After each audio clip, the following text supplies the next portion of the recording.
Okay, for the people that have been watching my channel, they know I like to build things, and I haven't built anything in a while, and that's because I've been working on this. Well, it's going to be hard to see here, but I've been working on this little building, like to use as a workshop, I guess, and that's why I haven't been doing anything else.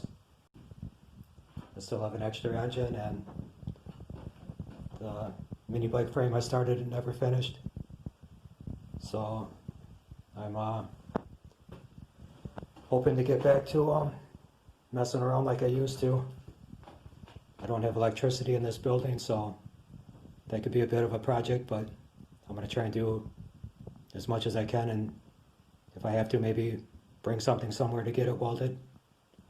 But I have the parts to do something, and I think I really want to get started on that again.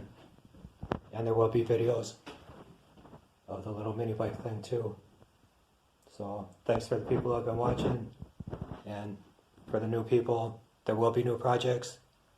So thank you all for watching, and there will be more.